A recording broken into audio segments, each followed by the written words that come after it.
Like who is a celebrity out there that you like? You know what? That motherfucker would be a great fit to be on a late night talk show series. To put their hat in. Charlamagne. Snoop. I like Snoop. Yeah. No. I think so. No. And I'm gonna tell you why. I'm gonna tell you why. No Snoop, because Snoop is a little ghetto. You don't think he can get polished? I think he got polished with that show with Martha. No. Hell no. He was ghetto as fuck on there. I mean, that's the balance. She brings a certain white privilege fucking presence to it, energy to the show, and he brings the nigga. I'm Snoop Dogg, bitch. You know what I'm saying? Everything I do is cool, even if it's some ghetto shit. You know what I'm saying? Yeah. No, this is what we used to cook in the jailhouse. Like, no, my nigga, like relax. But it's funny that you said Charlamagne, which is a good segue. Because so if y'all don't know, I'm pretty sure like this is going out, and we didn't get to talk about it. So it was a rumor. It's a rumor going around that Charlamagne is kind of at like 50-50 whether he's going to resign and be on the Breakfast Club again. Yeah, same thing with his contract is up in December. Same thing with Angela Yee. Now, I can't say that I didn't see it coming with Charlamagne. Yeah. For the simple fact, and not even just everything he has done. Like if he wouldn't have started doing like the interviews outside of the club and the MSNBCs and shit like that. If he didn't even ever do none of that. Yeah. He still stood out to a point where he was the show. Yeah. Where people will come anticipating what he gonna ask. They coming for him. Yeah. So, and Charlamagne is one individual that does not strike me as a person that does not understand his value. Oh yeah, I think he in the same realm as Joe Budden with that shit. He knows his value. Yeah. And it goes way beyond the scope of morning radio and podcasting. Yeah. You know what I'm saying? He understands that. And I feel like he would be doing himself a disservice.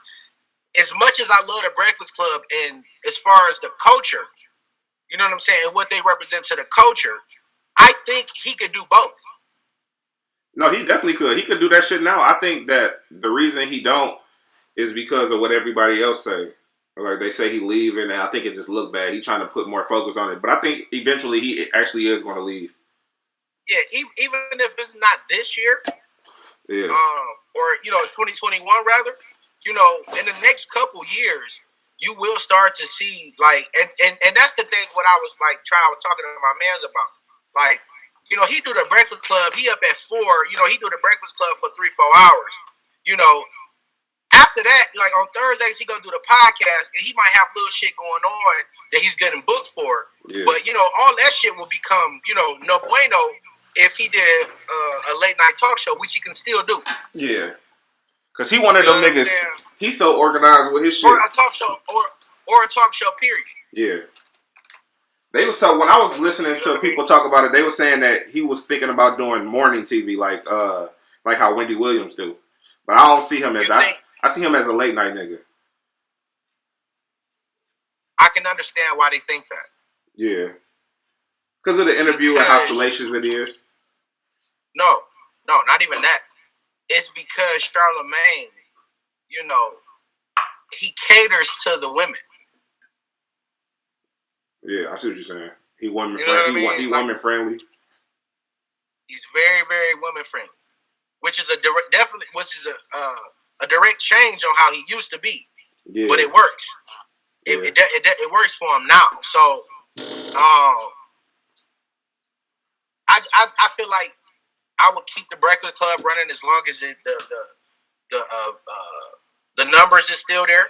Yeah. And they're going to give them, all 3 of them, what they asked for.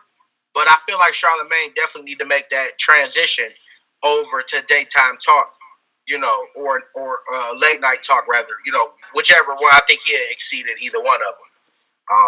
Yeah, I think iHeart would be stupid to let him go. I think they can actually get him that vehicle to do that too. Like get him a late night show. Oh, you best believe the conversations is definitely going. Yeah, they got to do something to wow this nigga for this next contract. Now for Angelina, I didn't hear anything about Angela Yee, but it's funny that you said that because I just watched a video on Facebook that was a Breakfast Club interview, right? Yeah. And you know how like anytime you see one of them like videos, it'll have like the Breakfast Club logo and all that other shit. Yeah. It was under her Facebook, which I'm pretty sure is ran by somebody, but you know how most people put they look at names on there, Angela Yee or whatever. Yeah. She has a distinct logo on the corner of her videos that says AE. And that's what it was under? Huh? That's what it was under? The video was under her name? No, but that it was under her name, but it was a Breakfast Club content. Yeah. But the watermark in particular. Yeah, I know. You know what I mean? Yeah, she's trying to brand herself outside of the Breakfast Club. Exactly. Yeah. Exactly. So, I don't know. So, I mean, how you feel about it? Like, do you feel like that's something Charlamagne, you know, let's say he decides to leave. Do you think that's a good decision? What, to leave the Breakfast Club? Yeah, period. I'm off the shit. I think it's a good decision to leave if he gonna do, because he can do all that shit on his own realistically.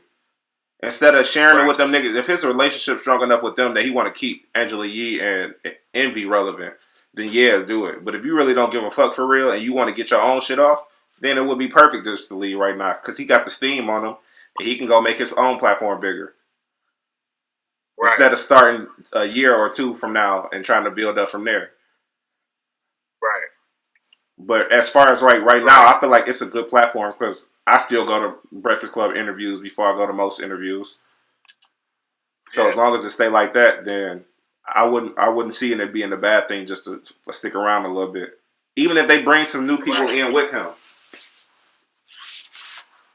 Now, I think Joe had mentioned that on the Joe Budden podcast. And, Maul said that they should have been interchanging pieces. Yeah. To where when somebody decides that this is something that they no longer want to do, that it's not going to be a real big shakeup. Yeah. You know, I think that's going to be the worst of it is if Charlamagne decides to leave, you know, like, fuck it, I ain't doing this shit no more at all. I think the shake of it is going to be way more bigger than the actual situation. Because if you put another person there, you know, you're going to expect them to have to do what Charlamagne do. And he don't really do shit. You know what I'm saying? Like, is nowhere near what he used to be. Yeah. You know, he's way more reserved and, you know what I mean? He let people talk, that type of shit. You know what I'm saying? Yeah. So he's not like flying off the handle. It's just we used to it now. Mm-hmm. It's funny that artists still be going. It's funny artists still go up there expecting him to be crazy. Yeah, he don't be. But that's what I'm saying. Like, it's something that you got accustomed to. So for so long that he's done this, and now he don't even really do it no more. But you hadn't even noticed. Yeah. Because you invested in him at this point. I thought this shit was kind of weird. You know what I mean? Like, but I saw it coming. You know, just even the thought process. You know, and then looking at what Yee's doing to, you know, brand herself outside of the club. You know, I look at it. Then you know, it's no bueno. But then you look at a person like Envy. I think Envy is comfortable doing what he do. Mm-hmm. You like the fact that it's regular. Know, the radio. Yeah. And what else did Joe Budden have to say? He said something about security. Yeah, because job security. Yeah, because he was saying he got kids. That's why he signed his and shit. But Charlamagne got kids and shit too. I'm not. Yeah, that's what I'm saying. Like that's bullshit. You know, I don't know what other investments Charlamagne have, but DJ Envy and Angela Yee are definitely two people that are vocal about them having outside income other than the Breakfast Club. Yeah. So, whatever happens, they'll be comfortable. You know what I'm saying? I think, Charlamagne is the only one that's like, you don't really know what he do. I mean, other than the books, and I know he made a bankroll off the books and shit like that.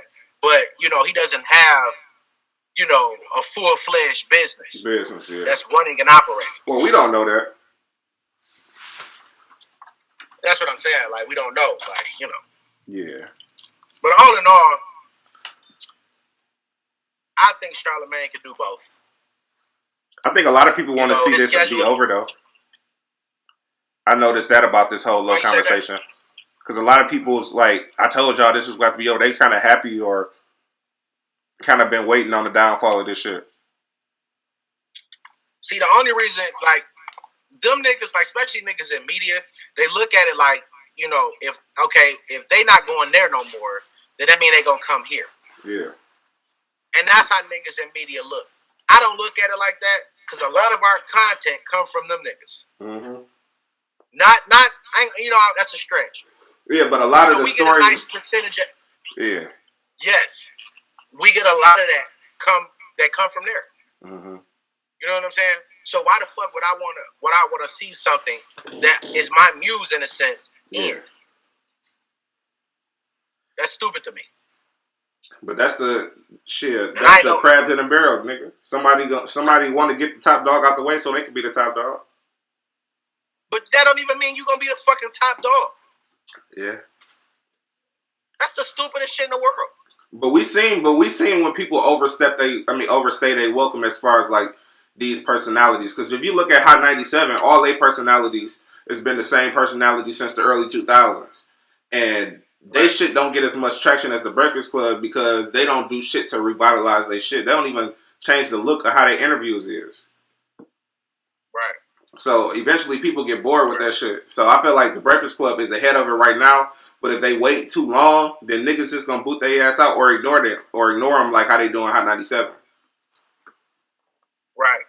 I mean, but the reason why I think a lot of people, because I don't ignore Hot 97. When an artist that I'm interested in doing that promo run, I know that when they go to the Breakfast Club, 9 times out of 10 they going to Hot 97 right after that. Yeah. Right. Same clothes on and everything. But because they're branded as music, whereas the Breakfast Club, it's not. They're just.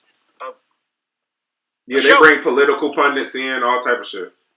So they branded themselves to allow the space to be able to cater to a lot of crowds. Mm-hmm. Hot 97 has been Hot 97 like that since Hot 97. Yeah. You know what I'm saying? It's music forward. They're going to always win because they're in the biggest city in the fucking world. Yeah. You know what I'm saying? And a lot of people listen to them. But Breakfast Club is it's even in the podcast category. It's a show. Yeah, it's a show. It's a show that happens to play music from time to time. Yeah. Because like when I watch him, I don't even know him for music because I don't listen to him on the radio. I listen to him on YouTube. So I never hear the music aspect. I don't even know what type of sets and shit Envy be doing. You ain't missing nothing. You ain't missing nothing. They play the same motherfucking shit. It's even a running joke on the show now that, like, and I think a few weeks ago or maybe last month, it was 2 records that been out, my nigga, for like a year. Yeah. That DJ Envy jokingly was like, "Oh yeah, we got what you call it, so we can play it now." And they start laughing at this shit, like, cause they don't care, like they don't give a fuck about that. That's the fucked up part about it, though. They basically like, we don't play the music. I want to see all 3 of them though, like. I want to see Charlamagne reach whatever level he's supposed to be at. I want to see Yee do the same, and I want to see Envy do the same. You know what I'm saying? Yeah. I feel like Envy. I don't see why Envy not doesn't get back into the DJ Khaled realm. He's popular enough to do it. He tried to like a year or 2 ago with Fetty Wap, and he had a single with Fetty and somebody else. But it really ain't do too much. He need to get back into it. Yeah. You know what I mean? But But Charlamagne is bigger than the club though itself. I think Envy was He's popping bigger than at the a club. time where New York music was popping heavier. Now that they kind of cooled down and they got like spotted artists, a couple of them, then he don't really fit in with that new crowd. He a part of that Clue era and all that shit when Fab was first coming out. Yeah. And like I said, I get it, but you know, it's definitely something that I'm gonna keep my eye on as far as what happens. Yeah. But my personal opinion, just to wrap it all up, I think Charlamagne is going to continue with the Breakfast Club, but he's going to do another platform, and not just digital or not digital, but streaming YouTube interviews. I think it's going to be a much larger than that. It's going to be some type of show structure. Yeah, because he already had that for MTV too. Like, you think it's going to be something like that? No, I think it's going to be something a little more polished. That MTV2 show was polished. Did he wear a suit? I can't remember. I don't think he wore a suit. Whatever Charlamagne do next, bro, he's gonna wear a suit or a fucking blazer. It's gonna be like that. He's gonna be get into that different realm of talk. You know what I mean? Yeah.